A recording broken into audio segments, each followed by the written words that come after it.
I'm gonna record this.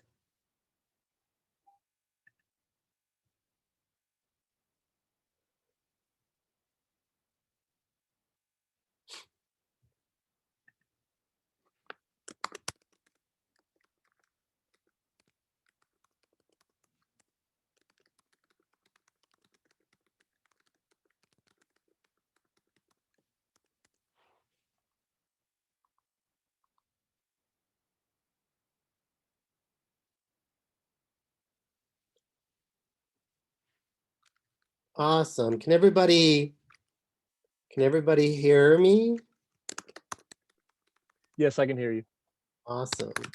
All right. So hopefully everyone listened to the little part of the lecture that extended beyond whatever we covered in this class. So as I said before, the 11:30 class is going to be a little bit ahead of us because they're going to meet twice for an hour and 15 minutes, and we're only going to meet for an hour and a half because I don't want to inundate you with video. And as I said before, I think after an hour and a half, most of us tune out anyways. So hopefully you watched the little part that you missed or that we covered in my Wednesday class that we didn't cover in this class. And to test you, to see if you actually did that. So what part of the SWOT would be a growing target audience? Would it be a strength? Would it be a weakness? Would it be an opportunity? Or would it be a threat?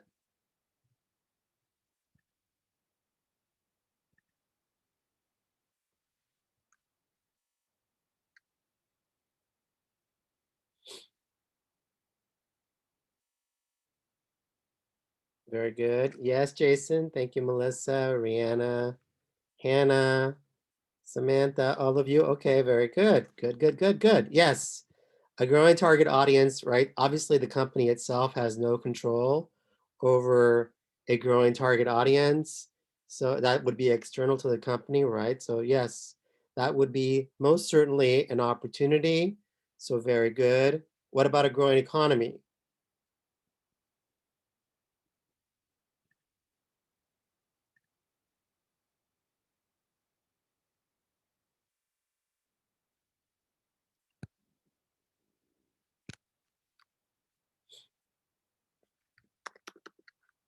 Yes, very good. What about a terrible climate?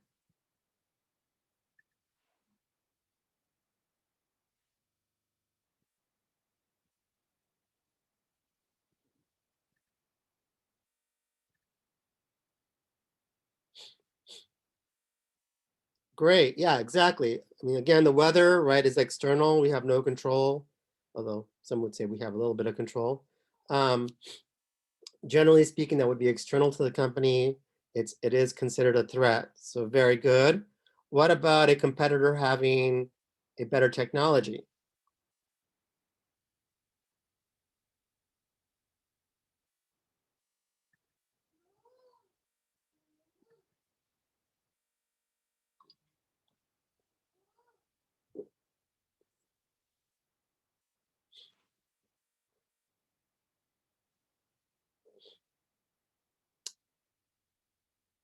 So why is it a threat?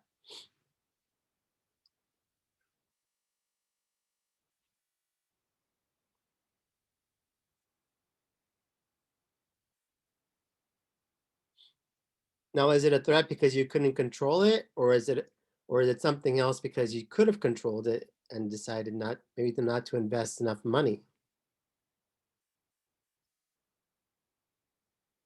Yes, Jason, it could be a weakness because, right, the weakness could be the fact, yes, it might be a competitor, it might be external outside of your control, having a competitor having a better technology, but sometimes, right, you may not have invested enough money into a particular technology or just didn't see the growth in this new technology potentially. And so you it could be both, right? It could be, right? It could be a threat, in other words, external that you had no control over because it just came out of nowhere. Or maybe you did know it was going to this was emerging, you just didn't think it was going to catch on, right? in some way that you just didn't think this technology people were going to sort of gravitate toward to. So yes, yes, it could be a threat, or it could be a weakness that you just didn't put enough R&D into this particular technology, or enough funds or whatever. So therefore you fell behind because you just didn't uh, invest enough into this new technologies. So it could be both, depending on what the case study says, right? Now, what about the idea of a signing a contract?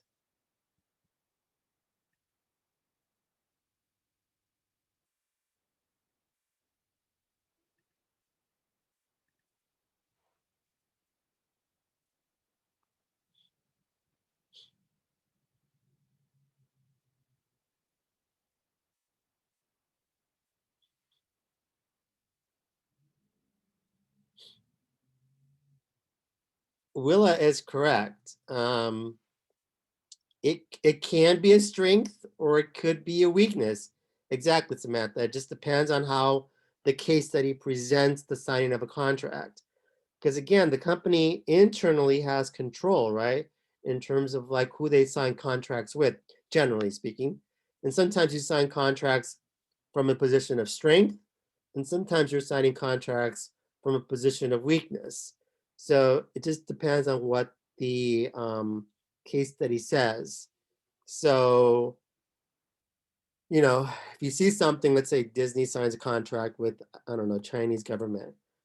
So in parentheticals, you should decide for yourself, okay, is this a good contract for Disney, therefore strength, or is this a weak contract for Disney, therefore weakness, in parentheticals. So when you're doing the SWOT analysis, right, or doing, I should say, the pestle, and you're intertwining it with the SWOT, um, just be be careful, or I should say, just do one per category. Sometimes some students like to go crazy and give me like 3 or 4 or 5 different examples of political, or 3, 4, 5 different examples of economic, and that's fine and good. But just remember, the more lines you write down on your pestle, the more chances are that you're going to get it wrong, right? So um, my advice to you is get that one that 100% is accurate, go with that, and move on to the next category. Is that clear?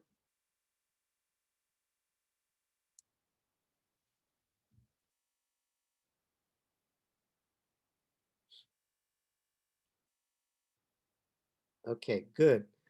So, so we already talked about the situational analysis, the idea of intertwining the pestle with the SWOT. That's You're going to do this for all the case studies that you're going to submit as assignments. This is essentially your um, one of your most important assignments, is the ability to do the case studies correctly. So you're intertwining the pestle with the SWOT. So you find, let's say, an example of political, let's say a congressional hearing where they critique your industry. So that would be an example of political. Obviously, if they're critiquing your industry, that would be a threat, because you have no control over what this person is saying about your industry. And so you just put in parentheticals T after that particular um, sentence. Okay, so that's the first part of the case study. Now, the next question is going to be, when you're tackling these case studies, is your communication or marketing goal. What's the desired outcome for the company, right? So Spotify wants to be the #1 online radio station or something like that. What is the desired outcome, pie in the sky? Think about, I don't know, your goal for this class might be, for instance, right? I want to earn an A in the capstone class, Com 449. That is your desired outcome. That is the goal. That is the desired outcome.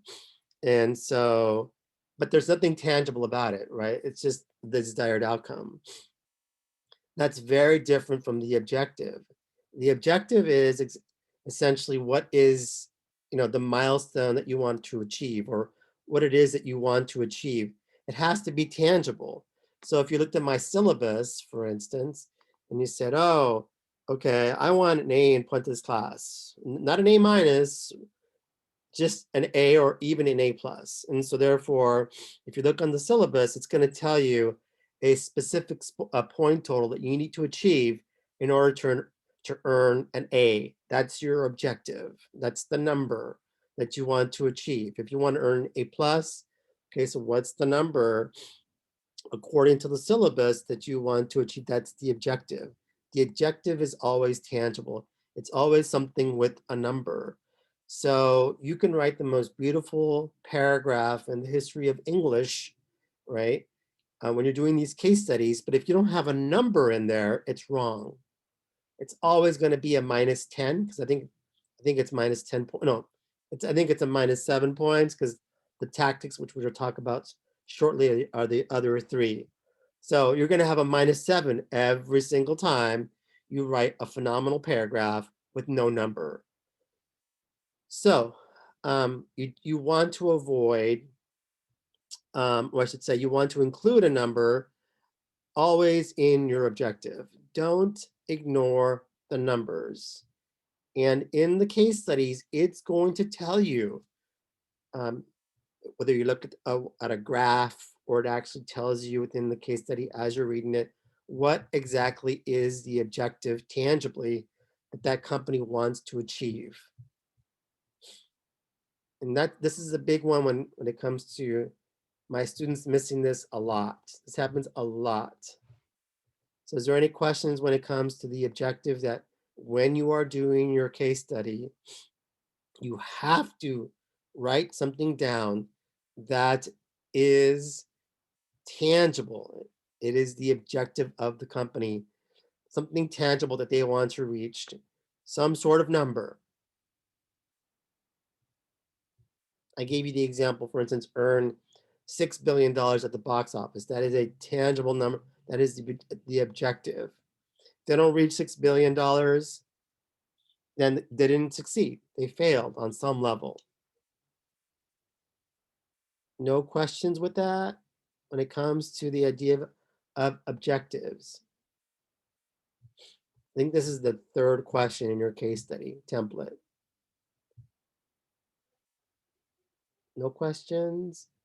So the other question intertwined with the objective is the tactics, right? So what are the detailed steps that they're trying to do to achieve these objectives, whether that's more traditional advertising, whether that's more social media advertising, whether that's meeting with a specific CEO, whether that's signing a contract with another organization. What are the tactics that they're trying to, well, what tactics are they incorporating that's going to help them achieve their objective, whatever that objective happens to be? So that's the second part of the question when it comes to the objectives. Now, marketing strategy. So it's going to ask you for the 4 Ps. Now in here I have a fifth P, which is people. You don't have to talk about people, but you could if you want to. So within the marketing strategy, what are the steps that will be needed, will need to be used to accomplish the stated goal? So you got to think about what exactly is the product, right? So what is the quality of the product? Well, if we're talking about Disney theme parks, versus that's part of the product. Obviously, Disney theme parks are considered to be high quality within that particular industry. What are the features? Well, themed rides. How are they packaged in this, usually in this immaculate park, right, that has no trash, those sorts of things. So what's the product? Describe the product. And you can describe the product literally in one sentence. You don't have to go, you know, crazy with the product. Price. Now, sometimes they're not going to tell you the price in the case studies. you're going to have to infer this at times. So for price, it's okay if you just simply say price of admission, for instance. That could be the price. But again, right, sometimes in these case studies, as you're reading them, if you see anything that says discounts or sale material, something like that, don't ignore those because that's part of the price. And so that's the second P. Promotion, P. So this is where they talk about advertising or if they talk about social media. So how are they best promoting? If they're using billboards, how are they best using or how are they using promotion to essentially stand out in the marketplace? So that's the third P. And then the last P is where do you buy these tickets or these items? Generally speaking, I'm referring to tickets. So again, this could be possibly inferred. So let's just say that you can buy the tickets online, for instance, or maybe you can buy them at the stadium or buy them at the theme park or something like that. So price and place are inferred. Product is usually stated within the case study. Most of the time, if not all the time, the case studies do talk about some sort of promotion, generally speaking. And then if you want to include a fifth P, which I'm not asking you to, but if you choose to, the fifth P is essentially who are these people that they're targeting, right? And the reason I say you don't have to fill out the fifth P because the fifth P is going to be another question, which is going to be the target audience. I just like to throw it in there because some people like the idea of a fifth P, which is people. So the other questions that you're going to have to fill out when you're doing the case study is the target market. Who is the target market? Please do not tell me that it's everybody because the target market is never or rarely everybody, right? It is usually, they have a specific goal in mind. So maybe it's families, maybe it's middle class families, maybe it's a specific age group, I don't know, 18 to 25.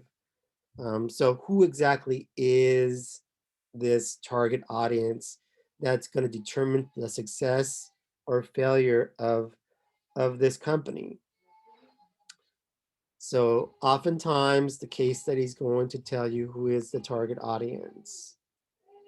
So within the target market is going to ask what is the key consumer benefit? So what's in it for me? What does the target market get out of buying these tickets or attending this event? So what's in it for them? They get to experience the happiest place on earth, something like that, right? Whatever the Disney slogan is, happiest place on earth. Any questions so far when it comes to asking the questions? Sorry about my son crying. He's having a fit. Any questions?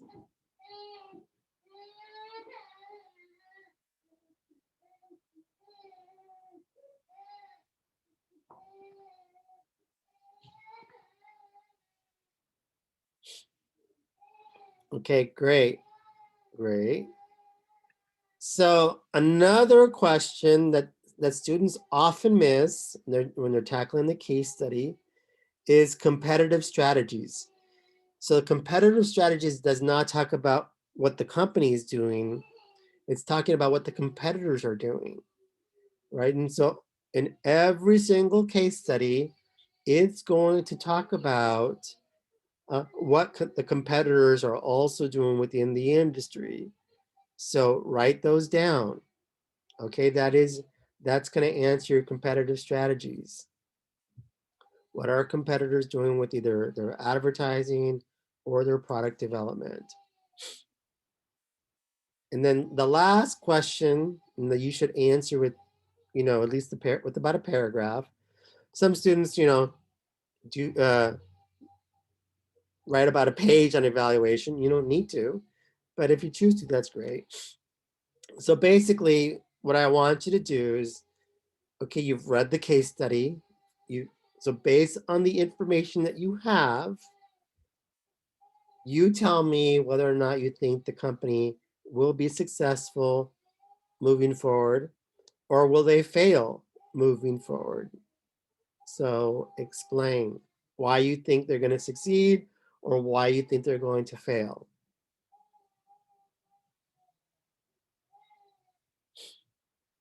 So any questions on how to tackle the case studies? And this is going to be all the case studies that you're going to submit to me throughout the semester. This is essentially the template on how to answer these questions.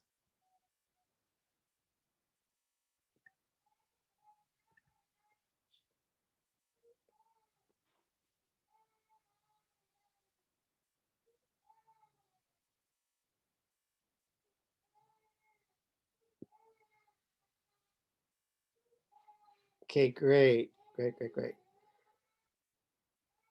So let's move on to our first topic, which is integrated and relationship marketing. So within one of your questions, when you guys are doing your group paper, which I'll talk about, I think next week I'll talk about your group assignment. And but this week, do pay attention that after I sort of figure out who's actually gonna stay in the class and who drops the class, because I don't want to put you into groups and then have a student drop. But pay attention to an email that I'll send to everybody, or I'll tell everybody on Canvas, okay, these are your groups, and I'll let you guys, I'll create like chat rooms on Canvas so you guys can go in there and introduce yourself to one another and try to come up with an idea for your first group assignment, which will be looking at a campaign that either you thought was done well and executed well and was successful, and or you thought this campaign was executed well but it still failed for whatever reason, or a campaign that was just kind of a disaster, right? They tried to put on this event and they didn't come close to meeting their objective. But anyways, when you are answering the questions within your group project, one of the questions is going to center on integrated and relationship marketing, just in terms of how good or not good was a company in developing a relationship with its target audience, or with its the audience that it was targeting for this particular product. Okay, so this is kind of a key point. So essentially, what is integrated in relationship marketing?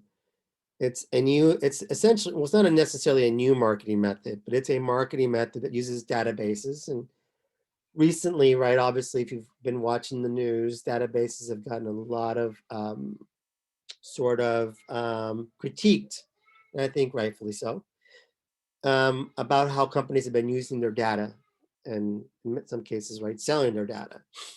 And so uses databases to actively engage in a two-way dialogue with a specific individual, with a specific message through specific media outlets, whether that's social media, whether that's traditional media.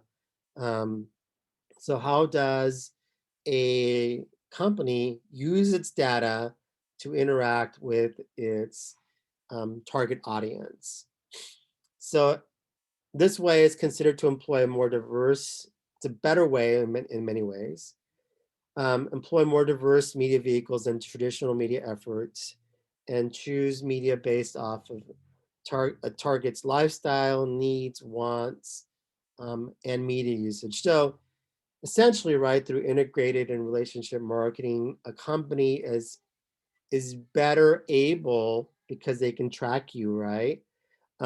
Send you very personalized messages based on your lifestyle, right? Your psychographics, based on whatever it is that you need, or they think that you need, or based on what you think you want, and as well as they'll send you messages based on how what type of media that you utilize or use, whether it's radio, whether it's television, or whether it's social media. Most of you would be social media because I'm assuming that most of you are probably on social media more than you're on traditional media.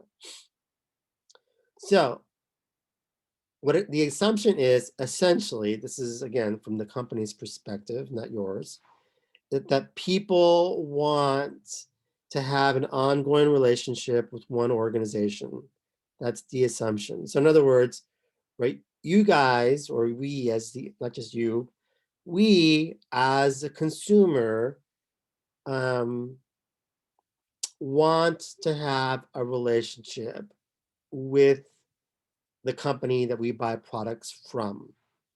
That's the assumption. So just like you have a relationship with people, right? Whether it's your significant other or family members, essentially, companies want to be like people in a sense that they are assuming that you want to have a relationship with them.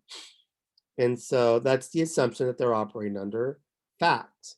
The fact is that it is far cheaper to keep a current customer, in other words, make that customer into a brand loyal customer, than trying to always attract new customers. So it used to be, right, back when I was probably your age, the idea of transactional, right? I do business with a company, it's transactional. It's one, I buy an item from them one time only, and that's it, right? I go to the Puma store or the Nike store or whatever, buy a pair of shoes, we have one transaction and we're done. That's it. But whether it's Nike or Puma or whatever, the idea is now is that, wait, why don't we try to get that customer who we just had a transaction with and try to keep them as a customer? Because if we can make that person into a more brand loyal customer, we can save an enormous amount of money on our marketing and advertising. We don't need to be like, you know, continually marketing new items to um, potential new customers. We can just simply send this customer who just gave us his information or her information, and we can send him or her an email and say, hey, we have this cool new shoe, or hey, we have this new movie that's coming out, or hey, we have this new television program that's coming out. Why don't you check it out? You're already using our services. Why don't you keep using them? So that makes sense that this has become sort of a fact that custom companies have realized that it behooves them to try to make customers into brand loyal people or customers rather than just seeing them as transactional.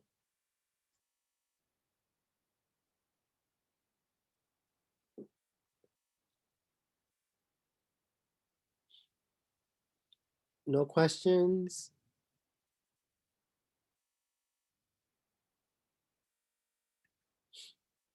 All right, so reasons for growth. Number one is the internet, obviously.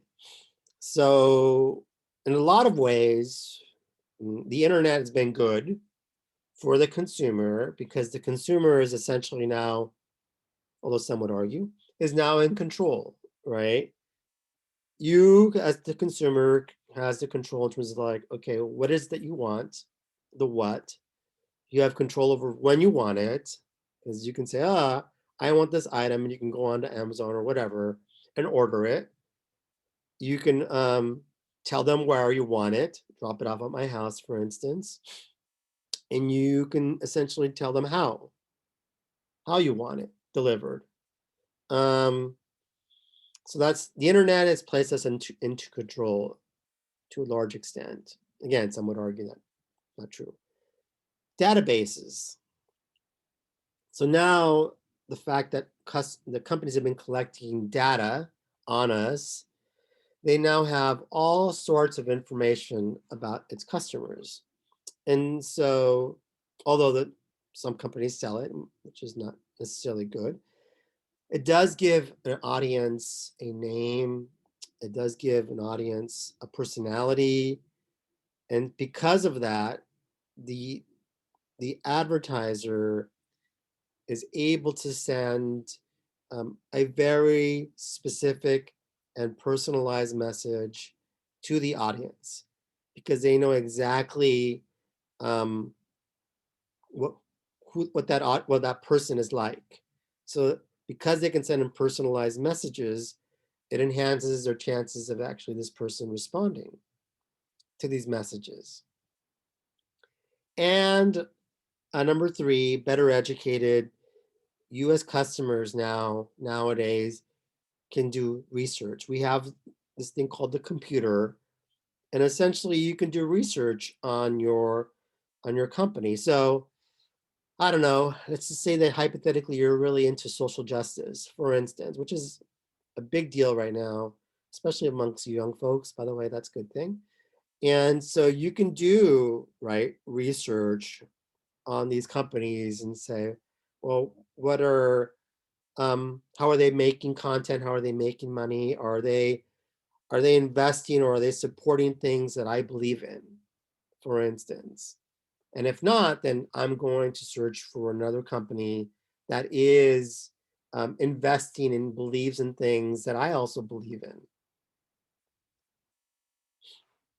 So for instance, right, you might um, get on the computer and you might say to yourself, okay, I am no longer going to buy any more iPhones because I on the computer I seen how workers are treated at Foxconn, and I saw the fact that they have outside of Foxconn they have suicide nets because people are jumping to their deaths because they're being treated so poorly, and they're making iPhones. Well, damn, I no longer want to buy an iPhone because I don't want to feel guilty by buying an iPhone because um, Apple is involved in this, for example. By the way, the suicide nets are a real thing. That is that is true.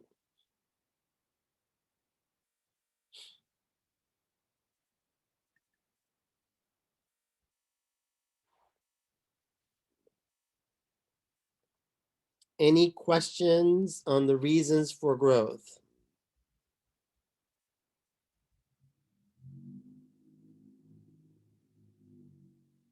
This is awesome. I can keep talking. All right. So, three important components to this. so, um, so you want to make a person into a supporter, but ideally, right? You want to make that again that customer to not only just be a supporter, you also want that um, customer to be an advocate, right? So because one of the most powerful ways, even though right now we're not really engaged in a lot of interpersonal contact because of COVID, but historically, one of the most powerful ways that companies or products sell themselves is through advocates, right? This idea of word of mouth, where you have influencers or people who really believe in a product and they're going to tell their friends, hey, check this out, or heck, buy this, this is really cool. And so you want that person to be not only just a supporter, but an advocate. And this is where, again, public relations becomes really critical. I don't know if some of you are going to become publicists, but PR and this idea of releasing to the world all this the great things that your company does is immensely important. And so if you want to make somebody or turn somebody in just from a regular transactional customer or just a person who buys your stuff occasionally, if you want to really make them into a supporter and an advocate, ideally, you need these three different things, three different parts.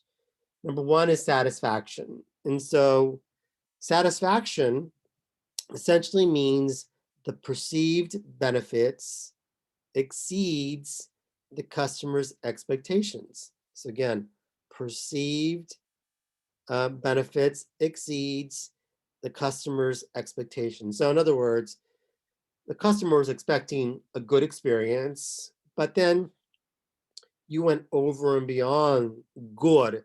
You went from good to great, right? Or very good. And now that customer is like, wow, that was awesome. That was beyond my wildest dreams. And that's great. That's really good. The only problem, I suppose, with satisfaction and in exceeding people's expectations is that um, the next time that customer goes to your business, or um, they're going to want not just good again, they're going to want very good, right? And if you are able to meet the very good, well, next time they're going to want excellent. And so at a certain point in time, right, it's as people's expectations increase, well, then the perceived benefits also increase. So that's sort of a danger, right? In a sense of keeping them satisfied. But at some point in time, you know, even if you're doing a great job, you may not be able to satisfy these individuals uh, eventually. They might come to a point where they can't be satisfied. They've reached a point of whatever you do beyond this, you can't satisfy them anymore.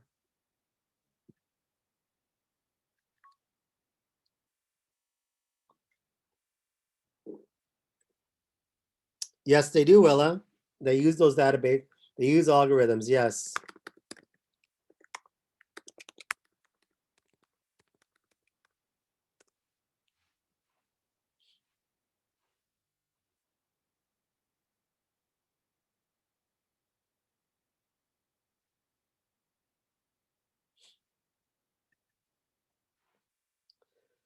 So the second part, besides satisfaction, is trust. The degree that a customer believes that a company is reliable and has integrity. And again, this is where um, there's been a sort of a shift in consumers. It's largely coming from young folks. And again, I think this is really good. So you're now sort of making, or you want your company to have integrity. So again, you're sort of treating this company like a person. And so if this company doesn't have integrity, you don't want to be their friend, right? Or you don't want to do business with them. And so oftentimes trust, just like anybody else, right? In order for you to trust somebody, another person, generally speaking, takes a long time. And so what companies are discovering is that it also takes, a long time for companies to win over customers. And so therefore the customer, it trusts the company and trusts they're going to do the right thing. So that's the second part.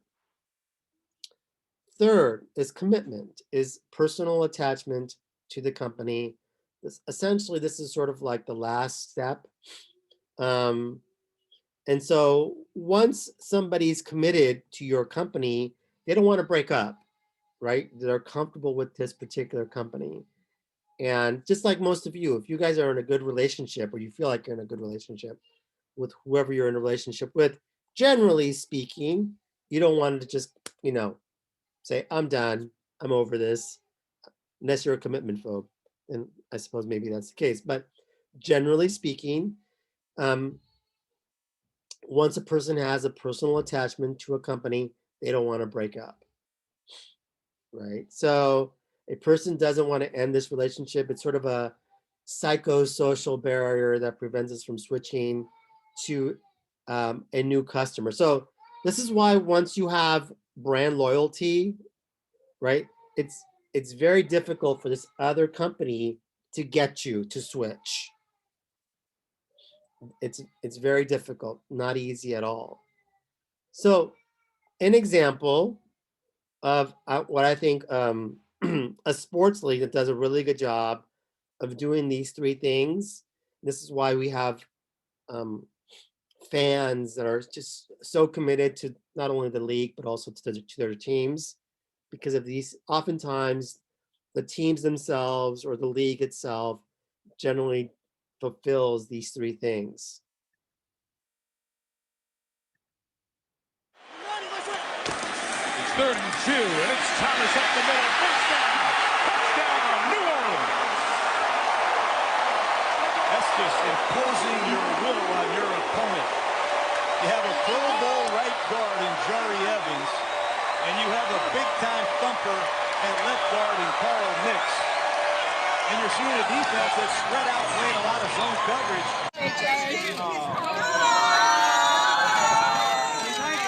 Where's your phone? Let's take a picture.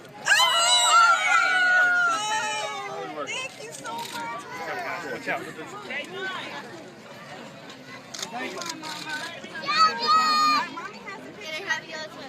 Oh, look at that's me.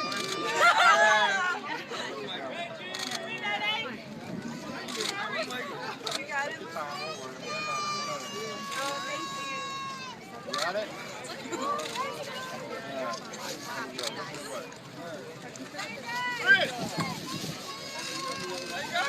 Look at JJ.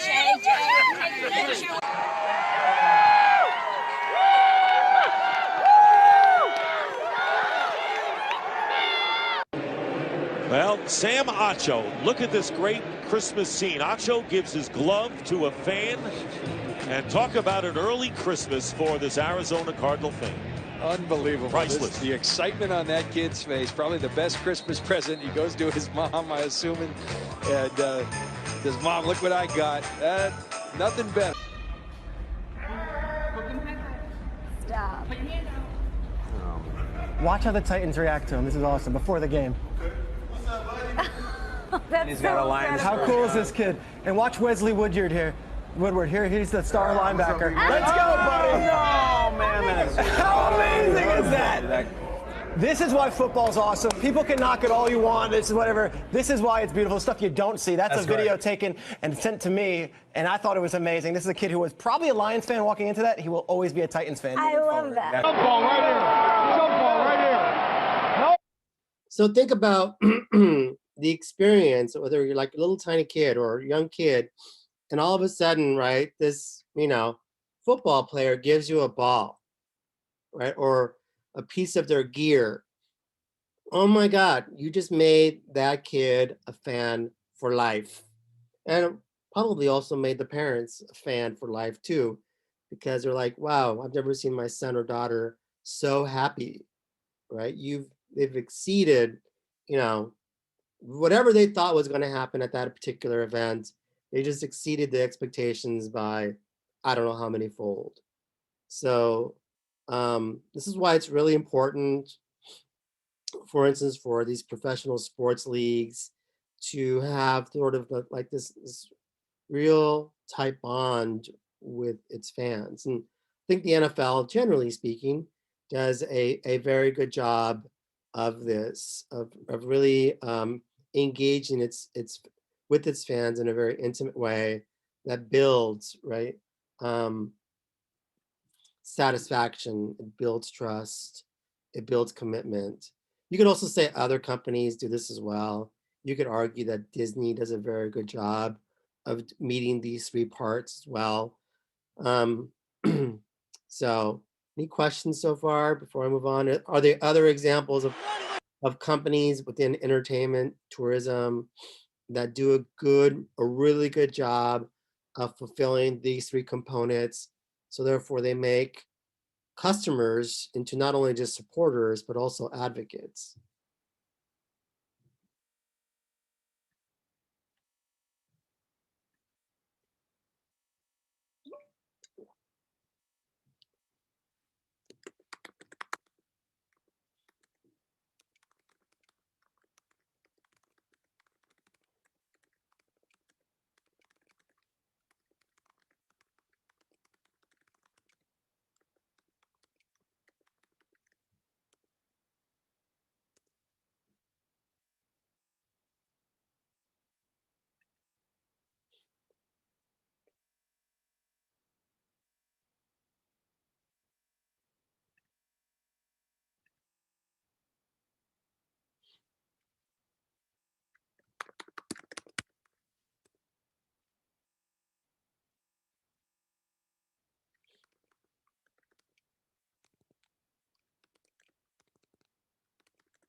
Oh, okay. Okay. So Jacob, how do you think, how does Disney, and by the way, I want to, same question for Alexis, is how do you feel Nike makes people into advocates? And how do you think, how does Disney make people into advocates? And I agree with you, by the way. Oh, sorry. Go ahead. Just can I say on the mic? Sure. Okay, so I think Nike does a good job based off of their promotions, like their commercials, how they advocate for women and women's sports, and their and even you know, the BLM movement. They're just the way that they create their advertising makes people feel passionate towards the brand, and then that's how I feel like they create that constant support to their customers, because people are kind of proud to be like, yeah, I support Nike. Look at how they advertise. Look at how they speak up for people who aren't spoken up for, etc. So. Okay, good. Jacob? I mean, it's kind of hard for me to pick something specifically, but like I know, and I know this kind of got messed with because of the COVID thing, but like, for example, Disney does a great job with like their parks with keeping people as annual pass holders. Yes, that's true. And like the rollover on that is crazy. I mean, you literally drive around and see people with annual pass holder stickers on their cars, you know? True. And then on top of that, they, you know, the main thing for me is probably the parks, because they also have all the special events with like the Halloween events, and then I know they'll even have special after hour events for certain pass holders as well, and just like certain things that are only available to pass holders. And then just in terms of like the entertainment side of things, I think they do a really good job at catering to what Disney fanatics really want from them. I agree with you. Yeah. Any other examples? Those are two good examples. Somebody mentioned airlines. I'm not sure about the airlines. Go ahead, Emily. So I just wanted to add to what Alexis said. I feel like Nike also does a good job of being inclusive. As far as like promoting not promoting, but bringing on the movement of plus size mannequins. Because I know they started doing plus size mannequins about like 2 years ago, a year ago. I'm not too sure. I don't remember, but it became a controversy where people were like looking at it as something offensive. But to me, I feel like it's good that they include like people of all sizes, not just, you know, the standard size 0 mannequin you see when you walk into a store. Okay, good. That's good. Anybody else before I move on?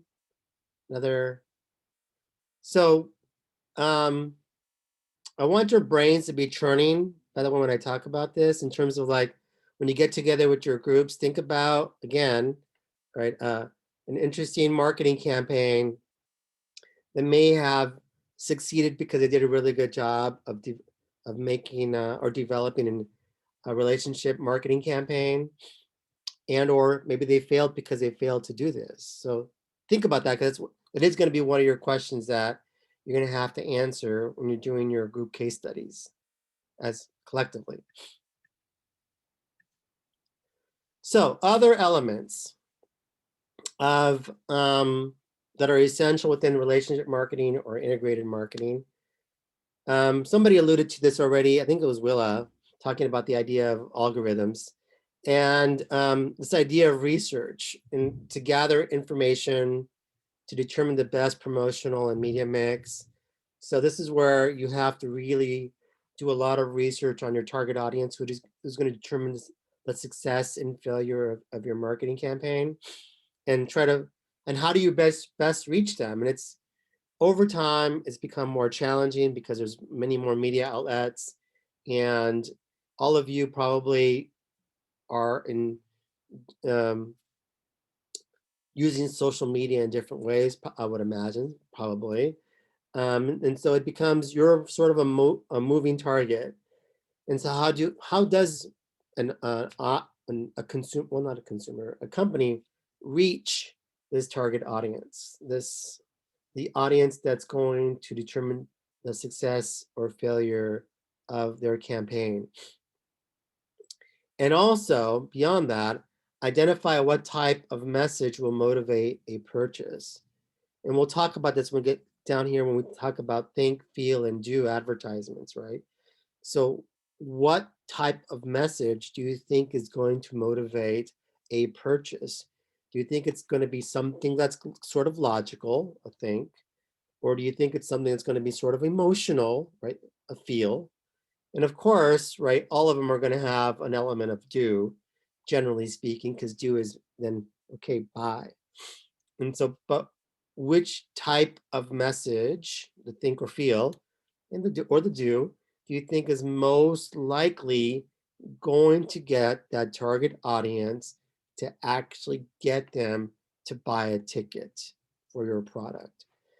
So kind of piggybacking on what Jacob already said about Disney, this is a pretty good example of how Disney sort of does this in a very strategic way. I'm Tom Waters, and I love Disney.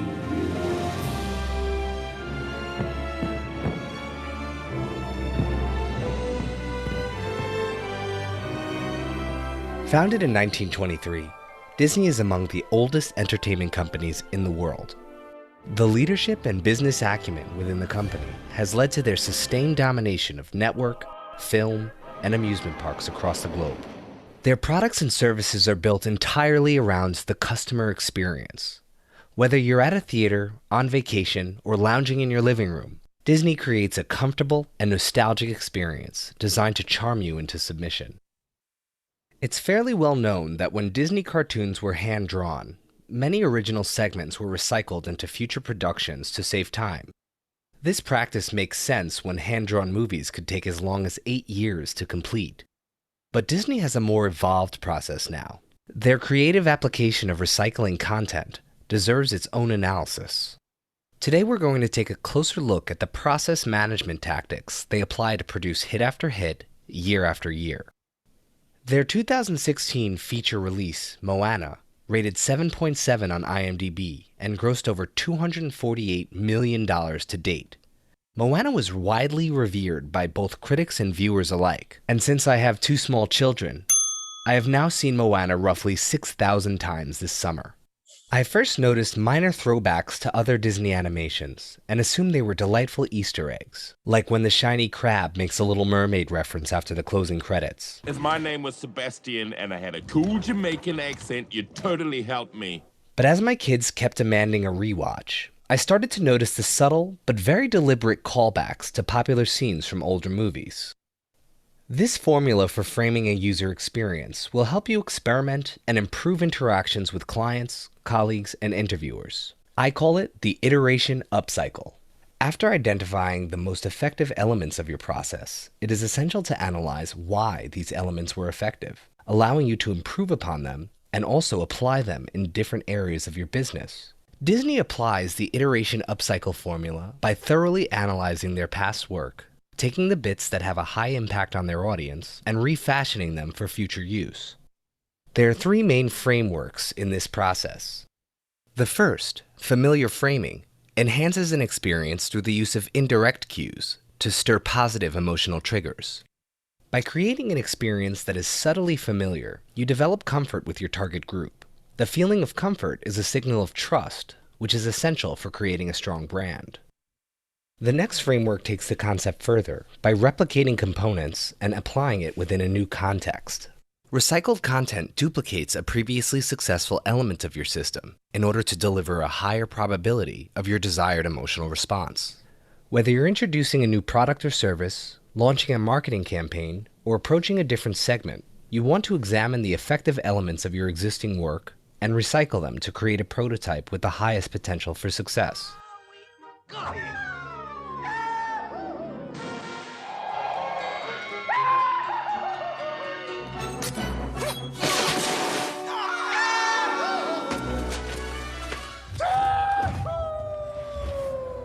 Disney's upcycle formula is not always effective in reproducing critical acclaim. But the system creates a lean process that brings in hundreds of millions of dollars with every release. And when they get it right, their recycled content is transformed to the point where it feels almost entirely new. If you find that your work is starting to feel derivative and predictable, use that experience to your advantage. When an audience or prospect starts to feel like they've heard it all before, adding a new kink into the experience is the best way to establish yourself as remarkable. How many times have we seen a Disney parent get angry at their princess daughter for wanting to be themselves?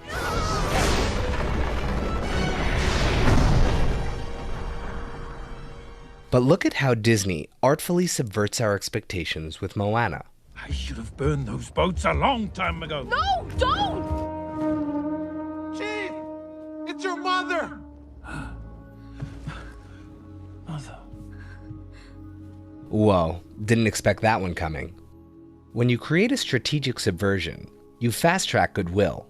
Now I'm doubting myself because of my assumption, and I'm more open to giving Disney the benefit of the doubt. When a process becomes the new normal, breaking expectations creates innovative enjoyment from worn-out content. It's time to put my stone on the mountain. So anyways, he makes some really good points, kind of piggybacking on what Jacob said a little bit. So this idea of doing research on your audience, I know when I used to work in the film industry, you know, having focus groups and having to talk to them, doing exit surveys after the movie, and really trying to drill down and get some insight from the target audience in terms of like what they liked, what they didn't like, was immensely important, because we would utilize and use that research for the next projects if we wanted to reach that same target audience again. So this idea of, again, sort of gathering data. So it's kind of built on the second part, which is database development. It allows for the target individuals with personal appeal, because we have all this information about these specific individuals. Now we can send them a personalized message. And because we're able to send them a personalized message, they're more apt to respond to our message. So that's another essential part of relationship marketing. So on the other hand, right, did your product fail because it didn't have access to databases, for instance? Therefore, they didn't know how to reach their target audience with personalized messages. The internet. So again, it educates the customer. It can persuade and motivate the customer to purchase. So how do you get people who are on the internet to buy your products? And so again, the internet can be used in a way that can essentially persuade and motivate a customer to actually do and buy. So, because you have literally at the power of your fingertips, right, this power to persuade, well, to convince them with a certain click to go ahead and buy your products. Media tactics. So using, whether it's traditional media, whether it's like TV, radio, whether it's social media, whether it's alternative media, like for instance, using the side of a building or using mobile like a bus. So how do you get people to buy in? And again, your media tactics are going to depend on who is your target audience. Are you going to spend more on social media versus traditional media? Or are you going to spend more on traditional media over social media? Again, it depends on your target audience. And nowadays, you have to use all three of them, to be honest with you. And so again, right, if your product failed, did they fail because they didn't invest enough money in traditional media? Did they fail because their social media campaign was terrible? Did they fail because their alternative media, they should have put up more, I don't know, more billboards? They should have done more mobile. They should have used different ways of marketing, which they didn't utilize. So focus on getting a coordinated message to the right target audience through the best media possible. So again, success, they did it well. They used the right media tactics, or did they fail because they didn't use the right media tactics? So this idea of building brand loyal customers, this message development. Some of you, Alexis talked about this as well. And this is sort of piggybacking on the fact that Nike, right, and this idea that Nike does this really well, this idea of message development based on the target's needs, wants, and special interests. What's in it for me when I buy this product?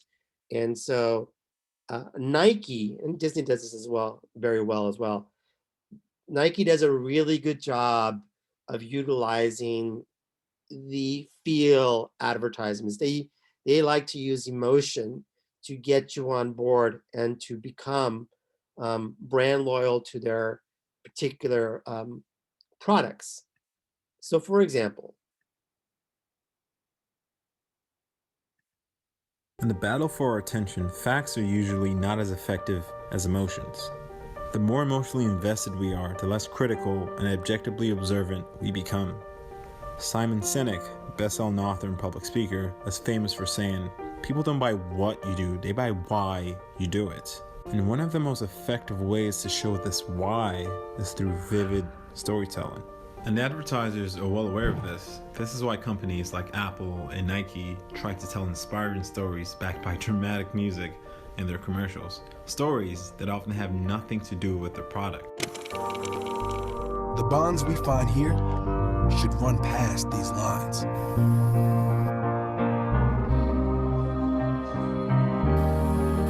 It's been a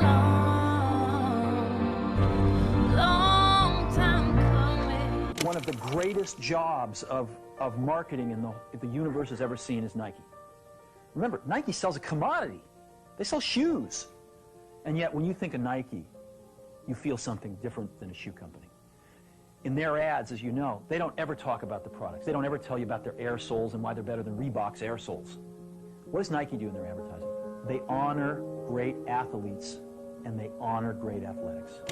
When they talk about the greatest team in the history of the sport, make sure it's your team. If you have only one hand, don't just watch football, play it at the highest level. And if you're a girl from Compton, don't just become a tennis player. Become the greatest athlete ever. As they say, when emotions jump, intelligence drops. And this is evolutionarily ingrained in our neural hardwiring. But we must be careful here, because influencers, corporations, and public speakers have gotten really good at manufacturing emotions through dramatic storytelling. Besides storytelling, another powerful form of emotional influence is the halo effect. This is a cognitive bias where we judge an opinion based on our impression of the person saying it. A typical example of this is when attractive people are perceived to be smarter, funnier, and more likable than they really are. But it's not just about looks, it's the way we project ourselves, our confidence, composure, and charisma. The halo effect makes us more receptive to ideas we normally wouldn't entertain, driving us to make emotional oversimplification based on poor evidence. And it's all around us. It shows up in our schools, where teachers favor certain students because of physical characteristics, giving them more attention and thus increasing their likelihood for success later in life. It shows up in politics, where we tend to vote for more attractive candidates in our elections, as well as in our judiciary system, where good-looking people receive lighter sentences. The halo effect has an equally powerful presence in our healthcare and banking systems, which is quite scary. It all comes back to this conflict between emotion and reason. Consider the story of Elizabeth Holmes and the scandal of Theranos. At 30, Holmes had an estimated net worth of over $4 billion because of her stake in her blood testing startup, Theranos, making her the youngest female self-made billionaire at the time. Eventually, the public realized that Theranos was a fraud and that the core technology of the company didn't work. The early success of Theranos was largely because of the compelling aura of Holmes. Her confidence reminded many wide-eyed investors of a young female Steve Jobs. And even without the working product and shady secretive business practices, many fell for her vision without looking critically at her claims. Another powerful way we're emotionally influenced against our will is through scarcity, where we want what we...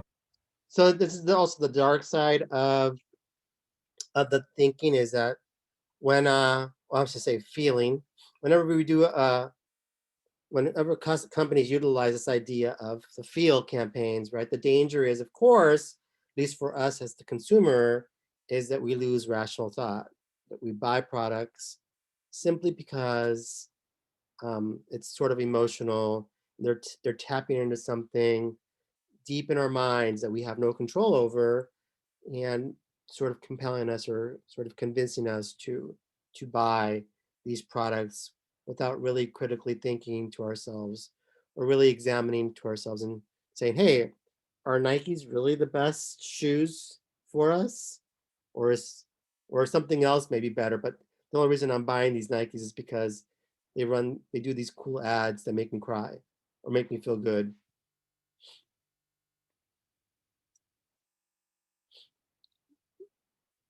Questions on effective ways of building brand loyal customers, but at the same time, right, you're also seeing the potential dark side of basically doing campaigns that rely very heavily on the feel.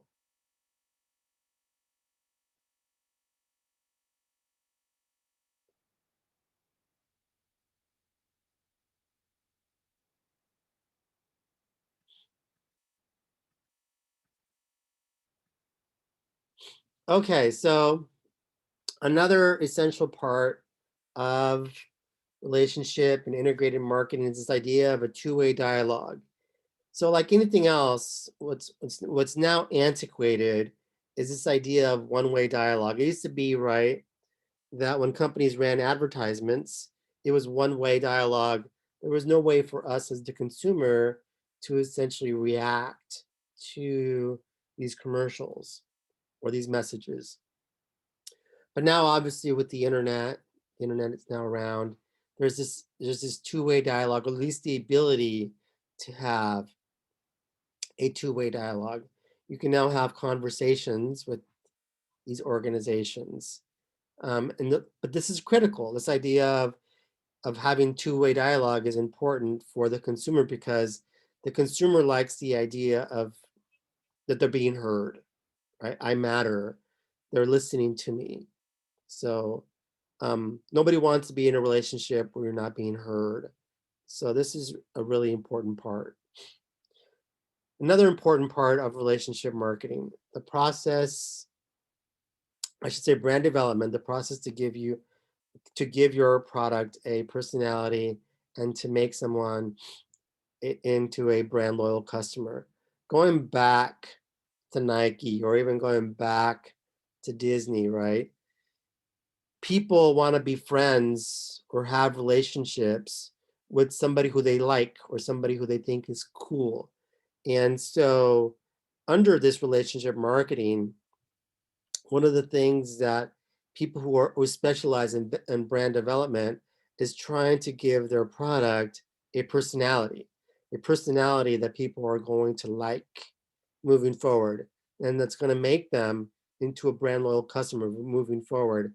And ideally, right, besides that, also an advocate. Next point on essential elements, consistent visual verbal images. And so this is where the importance of having always seeing that swoosh for Nike, right, is important. Always being able to see that mouse or hearing the words Walt Disney is important because it's sort of it's consistent visual and verbal imaging. This is where, again, this is tied to the idea of branding, but it's the use of logos essentially, right, or cool taglines. And so when you are doing your case study, did your company fail because they didn't have consistent verbal images, or were they successful because they did do that? So it's something to think about. Promotional and media mix, the use of PR, advertising, billboards. Really what I'm talking about here is integrated marketing campaigns. So are they using all these different ways to reach the public? Now you see the example that I have here, just in orange, is The Dark Knight did a really good job of creating this huge integrated marketing campaign that people gravitated towards. And so another good example besides The Dark Knight is think about Black Panther. Chadwick Boseman, gone way too soon. Where was it? Disney and Marvel's history-making Black Panther pulled in a record $242 million over its opening weekend. The stage was set way back during last year's NBA Finals when Disney debuted a trailer on sister network ABC. That teaser generated 89 million views in its first 24 hours, besting Star Wars: The Force Awakens, and it was the first step in a unique and groundbreaking campaign that led to the film's record-breaking achievement. The success is thanks in part to Disney's marketing team going all out to promote the first event superhero pick featuring a nearly all-black cast. In addition to heavy ad buys for sports that deliver big African-American audiences, Disney initiatives included a music tie-in led by rapper Kendrick Lamar, whose Black Panther, the album from Interscope Records, debuted at #1 on the Billboard 200 album chart and made a stop at New York Fashion Week. The biggest thing for the campaign was really super serving black moviegoers while also making it the broadest moviegoing event, says Disney Marketing Executive VP Asad Ayaz, who handles Marvel titles. This wasn't just for our core Marvel fans. We went about making it feel like a cultural event. Director Ryan Coogler and the film stars, including Chadwick Boseman, Michael B. Jordan, Lupita Nyong'o, and Denai Guerrera, were sent on a major world tour similar to those undertaken for Marvel's Avengers films, including stops in South Korea and Europe. And Disney made sure to include Africa, often overlooked by Hollywood studio marketers, by staging a premiere in South Africa and helping to coordinate screenings in Kenya and Nigeria. The move paid off in ways beyond what even Disney insiders were predicting. In addition to opening to a record-shattering $242.2 million and scoring the second biggest four-day start in history behind Force Awakens, which made $288.1 million, Black Panther drew the most diverse North American audience ever for a superhero film. Other studios are now paying close attention to learn from Disney and Marvel's success story. Early this year, Panther promoters turned to college football in a major way. On January 8th, the studio organized the first halftime show during the College Football National Championship, where Lamar performed. A new trailer dropped during the game featuring Lamar's and SZA's song from the film All the Stars. The football game, carried on Disney's sister network ESPN, was watched by 28.4 million people, becoming one of the most viewed events in cable history. The event was also used to sell advance tickets, and Black Panther went on to sell more tickets in advance than nearly any other movie in history. Disney also quietly supported a grassroots movement raising money for kids to see the movie by helping with screenings when it could. Numerous actors, including Brie Larson, who stars in Marvel's upcoming Captain Marvel, joined the effort. Others in the Disney stable also became ambassadors for Black Panther, including Oprah Winfrey, star of the studio's A Wrinkle in Time, which comes out March 9th, and that film's director, Ava DuVernay. Marvel stayed true to the character and the storyline and didn't try to whitewash anything, says Eric Handler of MKM Partners. I like that they didn't even think of it as a risky proposition and spent just as much on this film as they have previously. So, have you seen Black Panther yet? Have you seen it more than once? And what are your thoughts on Disney's marketing strategy for the blockbuster? Let us know in the comments. So this is just an example of a promotional and media mix that helped Black Panther become successful. Movies do this all the time, whether you think about The Hunger Games or The Dark Knight. Disney, by the way, often does a really good job of marketing these films. Very successful, using all sorts of tactics that incorporate both publicity, which is free, but also traditional marketing, which they call nowadays integrated marketing campaigns. Anyways, at the end of the day, when it's all said and done, and if you've utilized all these different tactics within your relationship and marketing and integrated marketing facets, you look at evaluation. Okay, obviously at the end of the day, you want to make sure that you have an ROI, a return on investment, right? So you look at the money spent, how much did we spend versus how much did we earn, and was it worth it? And if not, then okay, maybe we should reevaluate some of these parts. And if so, then okay, let's keep doing what we're doing. So at the end of the day, everything's always going to get evaluated through an ROI or a return on investment. So there's 6 different markets. And so, how much time is it? Okay, I have plenty of time. So first and foremost, we have customers, which we've been talking a lot about customers. And I'm referring here with the 6 markets, the 6 important markets that help relationship marketing be successful. So customers, again, are center. They're the key, they're the core. You want to build a long-term relationship with them, not just one-time customers, that you are in a long-term relationship with them. They like you, you like them, or at least it appears that way. Also, within the 6 markets is you have the employees themselves. Employees are also customers potentially, but they're also sellers. So who better to tell you about cool products than the actual employees, right? Disney actually does, I think, a really good job of this, because oftentimes many students also work at Disney pre-COVID. And so they would tell the rest of the class, oh, check this out, or oh, check that out, or this is coming up, you should check it out. And so oftentimes employees become very key and critical to selling, right? Because again, the employees themselves oftentimes are the customers, but they're also sellers. Referrals. This is where you have the key influencers, right? The opinion leaders, whether it's the people on TikTok or wherever these social media influencers are. You want influencers, especially seems like for the younger demographic, they're more inclined to listen to these influencers, especially social media influencers. And you want to get these opinion leaders or influencers to sell on your behalf. Now, the danger, of course, is that anytime you want an influencer to say nice things about your product, nowadays it can be rather expensive, right? To get an influencer to say nice things about your product. They're going to demand oftentimes a salary. So that's referred to as referral. The other important market is stakeholders. And this is so let's just say you have a publicly traded company. The stakeholders themselves oftentimes also are selling, right? Not only are they buying and trading your stock, and hopefully they're keeping your stock, but they're also telling people, hey, this is a really cool company. I just bought stock in this particular company. You also should buy some stock if they're available in this company. And so this idea of having a strong company on Wall Street is important for some of these companies. I know there was sort of a controversy recently around GameStop in terms of like what went on with that market. Other regulatory bodies are also influencers, by the way.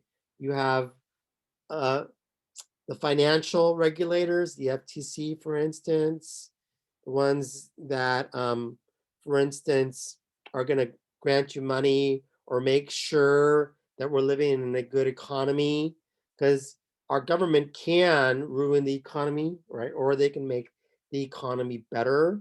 This is the financial regulators. We have the environmental regulators. Sometimes the environment can make, or people who would regulate the environment can make business in your company or in that particular state so expensive because of all these environmental regulations that you essentially can't operate in that state anymore, and you have to move out. Or they can make they can be sort of lax with environment and allow you to keep operating. But anyways, the point that I'm trying to make is these regulatory bodies that center on finance or the environment can help your company grow or not. And then last but not least, the government. You want to have a good relationship with the government, because the government can bamboozle your company and make it very difficult for your company to succeed if the government regulates it too immensely or too tightly. So a good example, and it's sort of related to the idea of entertainment. Think about how our government has regulated the restaurants during COVID, and this idea that we can have indoor dining or even outdoor dining. As a matter of fact, they just barely made outdoor dining okay again. So, I mean, by the way, this is just out of curiosity. Do you guys think our government has do you think they should have stopped restaurants from having indoor and outdoor dining? Or you thought that was a bad move? Just out of curiosity. This is sort of related to entertainment. And it's sort of leading to my point on how the government can bamboozle you with regulations.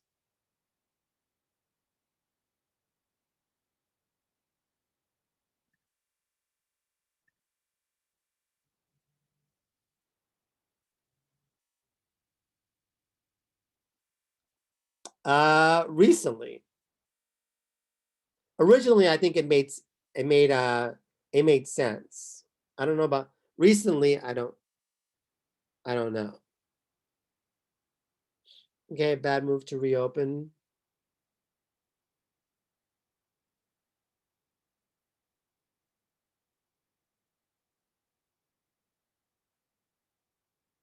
Okay, fair enough. So you guys still think the restaurant should be closed, at least when it comes to outdoor dining?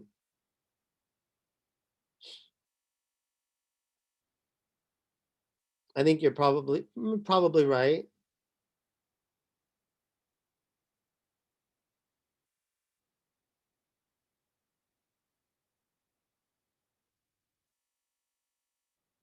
Yeah. It's a tough one, right? Because if you think about yeah, you're right, Emily. I mean, we have places like Walmart, Target, and Costco that are still open. I mean, when I go to Costco, I mean, there's tons of people that are inside the Costco that I go to, at least. It's pretty open. It's pretty crowded. So I mean, I don't know. I'm by no means a health expert. One thing I will say is that I don't know, I find it kind of strange or weird that we shut down the restaurants, yet the number of cases kept on going up. So I don't know. I just don't know.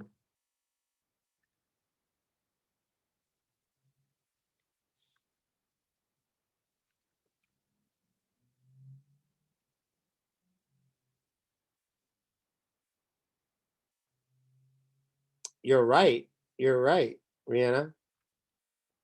So yeah, I don't know. It's a tough call, man. I don't know. This is tough. But what we're witnessing here, right? This is go back to the influencers, is that we're seeing the role that government plays in terms of regulations, in terms of like helping a company grow or not. And so tough question. I don't know. I don't have an answer, but I appreciate your feedback. Pretty cool. Yeah, I don't know. Last but not least, we have, well, not last but not least, suppliers. So working together to make the best possible product. So in other words, in relationship marketing, you want to have good suppliers that are working with you in terms of like developing or providing you with the best possible products, so you can deliver the best overall product to the customer. And so the supplier is important, working together with all these other companies. And then last but not least, and Disney does a really good job of this, is turning customers into employees. Right. And so I mean, I've heard this countless times at Cal State Fullerton, is that whenever sometimes a Disney employee will tell me, oh, when I was a kid, I used to always go to Disney. I dreamed of working for Disney. And then when I became an adult, I am now working for Disney. So this is pretty cool. So some organizations are really good at this last point of turning customers into employees, this idea of recruiting. So this will be the last slide I talk about on why things sometimes integrated and relationship marketing fails. So just like employees sometimes who are important stakeholders, right? The employees are sometimes very important in terms of selling, sometimes, right, employee gossip might actually bamboozle the product in terms of its launch. In other words, maybe the employees were saying things that were detrimental. In other words, saying, "Oh, I didn't like it," or "That's not good." Well, I don't know about that. So sometimes the employees don't provide a good word of mouth, which is leaning on to the second one, which is word of mouth negatively. So this is where the influencers, other customers that are longtime customers say this is terrible. So employee gossip might bamboozle a relationship marketing campaign. Negative word of mouth can bamboozle it. Government media investigation can bamboozle it. Management performance. So sometimes, right, the management could be terrible. I know, and I used to work, one of the places that I used to work for in entertainment, it was a great idea. This idea of having, Latino films, distribute them to a Latino audience. We should be able to do this and generate a profit because Latinos go to the movies all the time. But we just so happened to have we had a bad manager. Honestly, his management skills were not good. And he ended up acquiring the wrong movies. So the ones that we told him not to acquire, those are the ones he would acquire. And so because management was poor, the company failed. And it should have succeeded, honestly. I look back at that all the time and go, wow. But the point that I'm trying to make is management can make you or management can break you. Yes. And so customer service performance or initiatives. Sometimes you fail because your customer service is poor, right? Or these new initiatives that you want to implement, there's no way that they can be implemented for whatever reason. They're not well thought, they're not thought through clearly. And so therefore the customer ends up being upset and ends up wanting to break up with you. So customer service is immensely important. And so the performance has to be, top notch. And again, of course, relationship marketing can fail because the product is terrible, right? Or the product performance is terrible. One of the things that sort of reminded me on why Nike is so good at retaining brand loyalty. I don't know if any of you remember this, or I don't know how many of you are actually sports fans, but there's this player named Zion, I think it's Zion Williamson. He was playing in this big game against, I think, North Carolina. And I don't even watch that much college basketball, but I just so happened to be looking up, and literally he fell out of his shoe, ripped as he was playing. Literally the Nike that he was playing with broke in half as he was playing, and he hurt his knee. And one of my friends, who's a really hardcore Nike person, goes, "Oh, it wasn't the shoe's fault, it was the player's fault." And I was like going, damn, that's an advocate. So anyways, kind of points out that, over time though, a product's performance or quality, if it's not up to snuff, eventually that person will break up with you. Yes.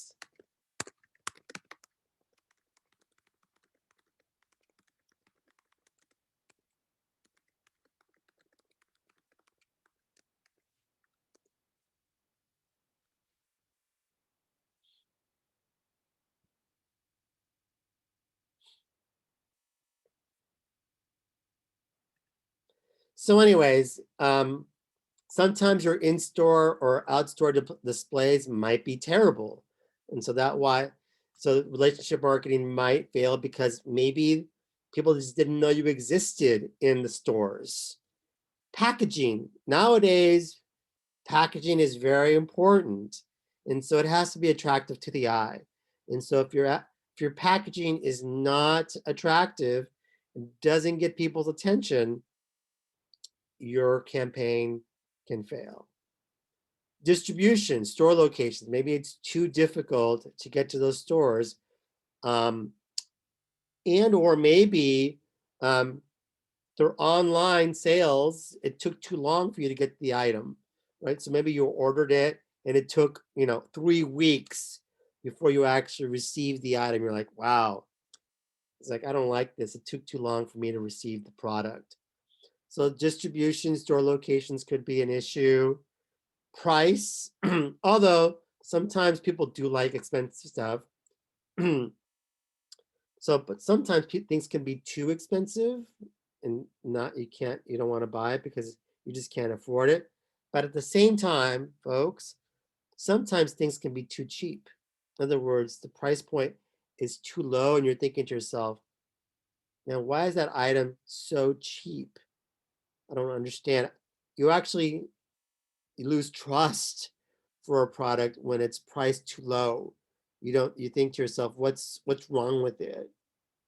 So pricing, ideal pricing has to be at a good sort of, happy medium, not too expensive, but also not too cheap, because if it's too cheap, people actually may not trust you.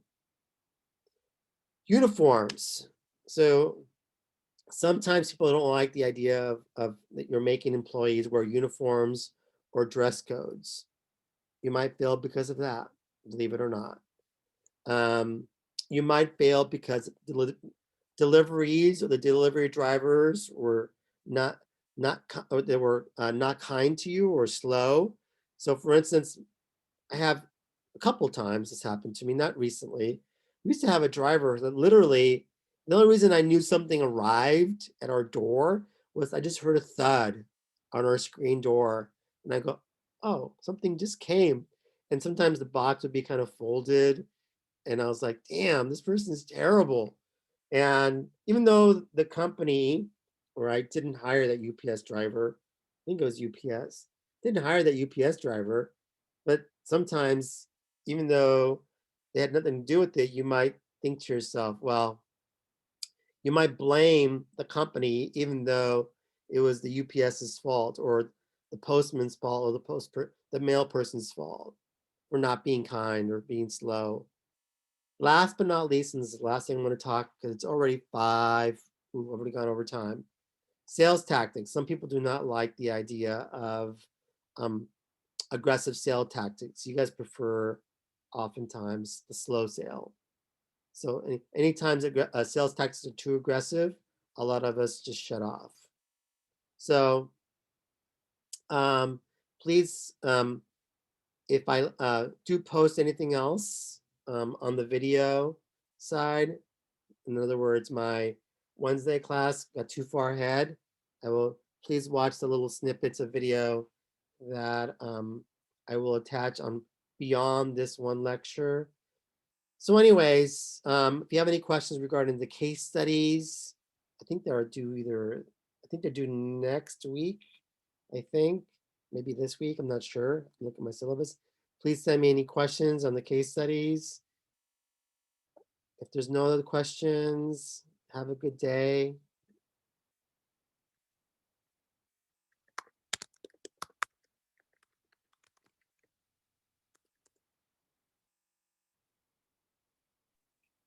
Hi, Professor. Just out of curiosity, with that Zion story, with the Zion Williamson story, did that because I remember when that happened and being really scared for him as a player because I was a fan. You heard of me? And yeah. And did Nike after that? Because I can't remember if they did or not, but part of me said they did. Like actually make a statement and do something different with their shoes so that like something like that couldn't happen again or something like that. Ooh, that's a good question. They did comment on it, but I'm not sure if they actually did anything to improve the actual product. Okay. Yeah, I couldn't because I definitely remember them speaking on it, but I couldn't remember that either. So I was just curious. Yeah, it's interesting. For me, it's still interesting that that person's still a fan. I mean, Yeah. I like Nike, don't get me wrong, but Mhm. when I saw that and I heard that, I was like, damn, really? Did you say that? Yeah, to stand up for shoes before you stand up for an injured human is Right. a pretty wild take. He messed up his knee, you can tell.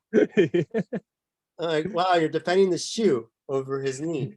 Yeah, because that's the most important thing, right? Right. Exactly. I was like, wow, okay. Oh man, that's crazy. Okay, well, have a great week, Professor. Thank you for everything. All right, you And, too. Take care. Being sweet. Take care. Thank you. I have a question about the case study. Okay. When we're doing the pestle analysis, did you want us to write like the political and then the example, kind of like a list, or did you want it as like a seamless paragraph? Oh, that's a good point. I just P and whatever the political is, E and whatever the economic is. So it's easier for me to grade and go through it as a sort of like a bullet point, or just put political, economic, social, cultural versus a long paragraph. Long paragraphs are hard to grade. Okay, thank you. Mm-hmm.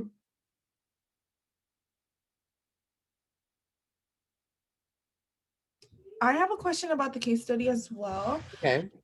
Did you want us to do it on both of the readings that are due? No. Reading one and reading two? You pick one or the other. Okay, perfect. Thank you. Mm-hmm.